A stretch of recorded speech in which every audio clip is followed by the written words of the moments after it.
Welcome back to Crystal Clear on the Roundtable. I'm AwestruckVox, and today we're going to start doing something that I've been wanting to do for a very long time. We already do it on the channel with promos, trailers, and for some shows in the past, even full-length episodes like Gumball, and that is breakdowns of full-length episodes of Steven Universe, and in 2019, Star vs. the Forces of Evil, She-Ra, Infinity Train, and so much more. So I thought, what better way to kick off Diamond Days than a breakdown of Lex Creator Homeworld, storyboarded by Amber Craig, Hilary Florido, and Tom Herpick. A great combination. Now yeah, this episode was first released at San Diego Comic-Con 2018, and online on July 21st and July 22nd respectively, but now that it's aired on TV, and everyone has potentially seen it, we can finally break it down. And since these episodes are airing weekly, we will be doing this with the entirety of Diamond Days. Starting with the title card, you may notice that debris from Yellow and Blue Diamond ships have been inserted into the background, referencing said ship's destruction and reunited,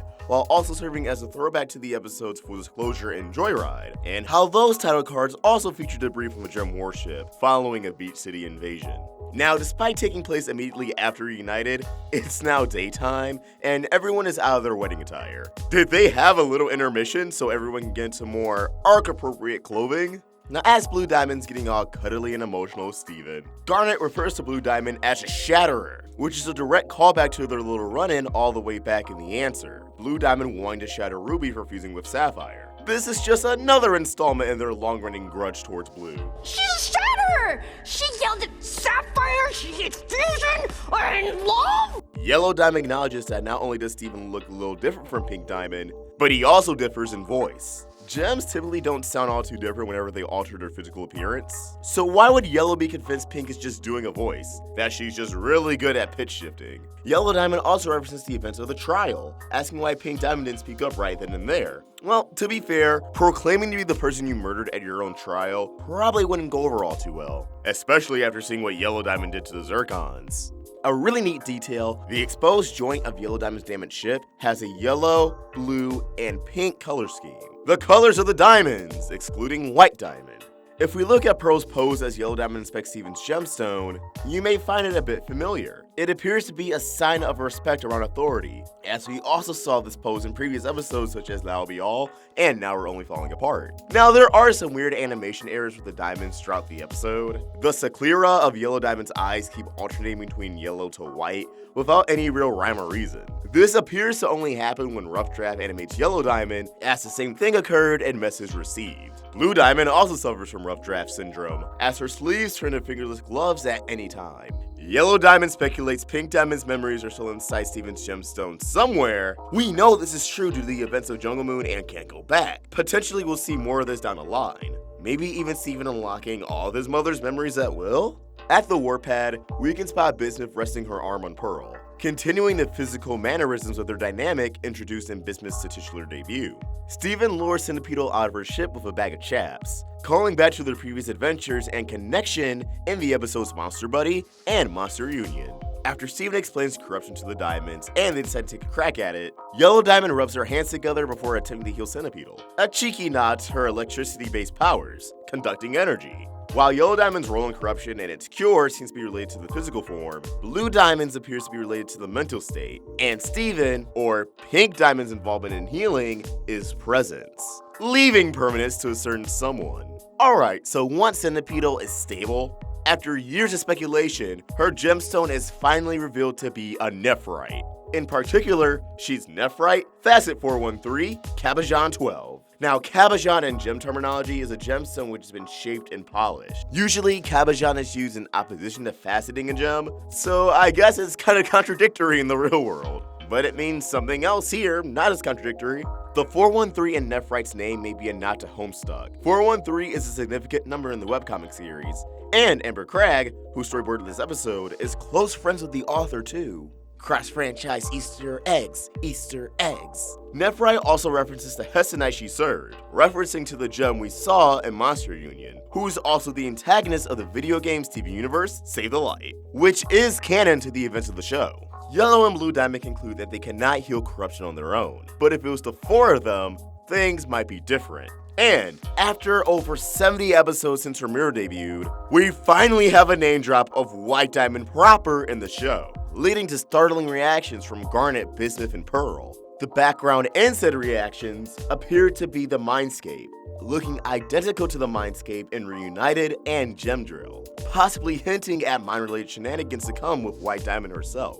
After Yellow and Blue finish briefing Steven on White Diamond, we return to Rose's landfill in the desert, decorated by Pink Diamond's ship. We were introduced to this location last season in Lion 4, Alternate Ending. And yes, after about a year's speculation, Pink Diamond's ship has been confirmed to be a Leg ship, with awesome heels to boot.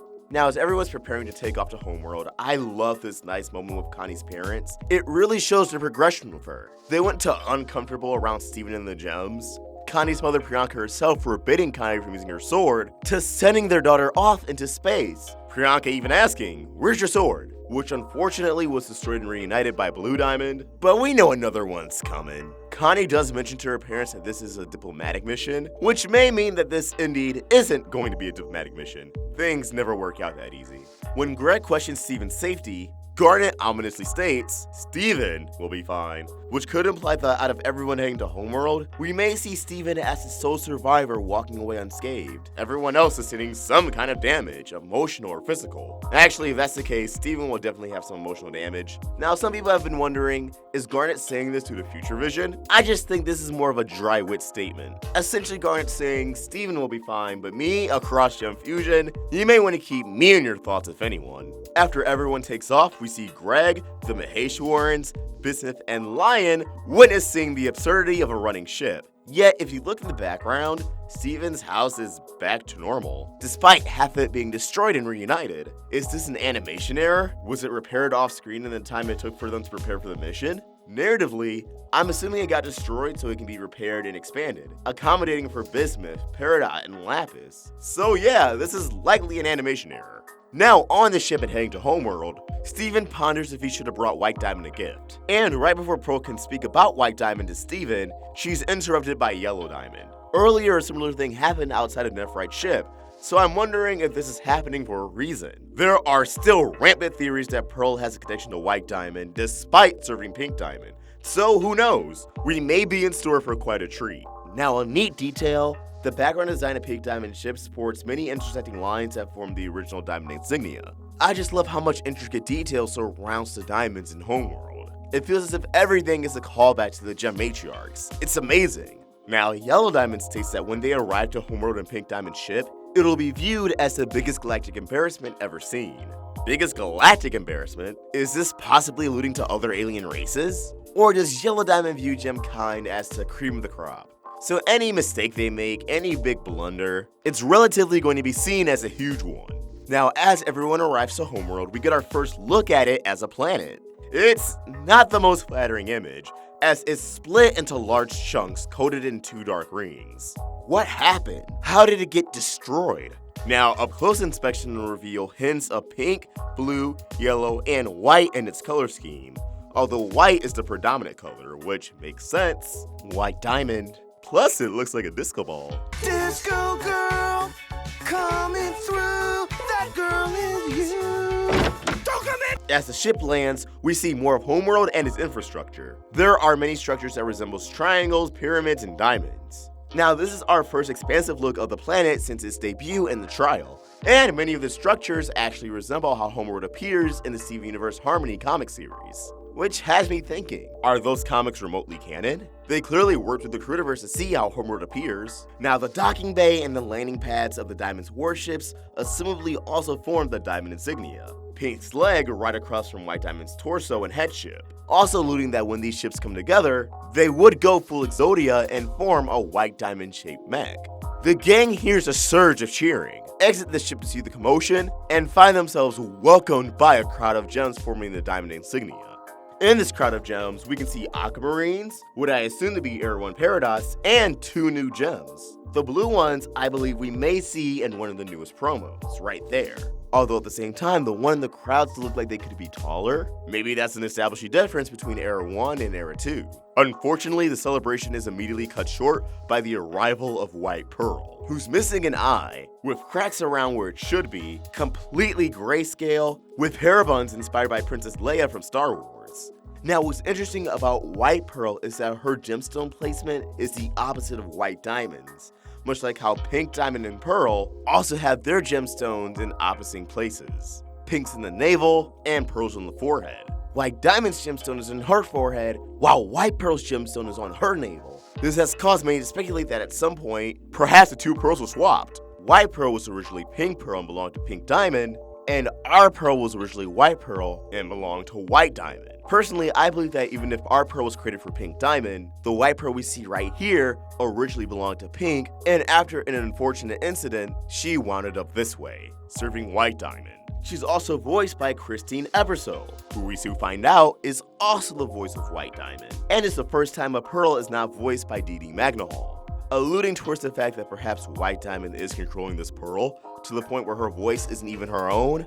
After dismissing Blue and Yellow Diamond's words, White Pearl brings Steven directly to White Diamond. She's finally here. Also voiced by Christine Ebersole, which got out a long time ago. While we can't see her hands, her arms are seemingly in a pose similar to the one in Your Mother and Mine. She seems to be able to radiate, unlike the other diamonds, causing her gemstone to barely be visible, but it is present, having the exact same cut as Pink Diamond's, just inverted in rotation. White Diamond doesn't seem to recognize that Steven is not Pink Diamond, and doesn't seem to be fazed that she staged her shattering, just welcoming her home with open arms.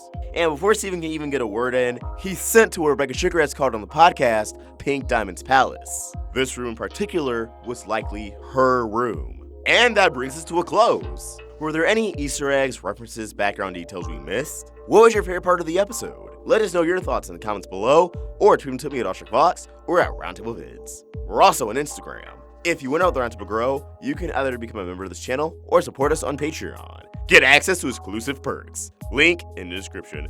If you enjoyed this video, please order a like, share, and if you're new here, subscribe. Hit that bell for notifications, stay in the loop with all things Steven. Thank you for watching, and I hope you have an awesome day. AwestruckVox out. See you next week for another breakdown.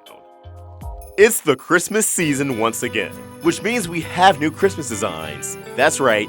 This year we have 2 Christmas sweaters, and this is the very first one. You can also grab last year's Christmas sweater and pick up some of our new posters. Link in the description. Happy holidays.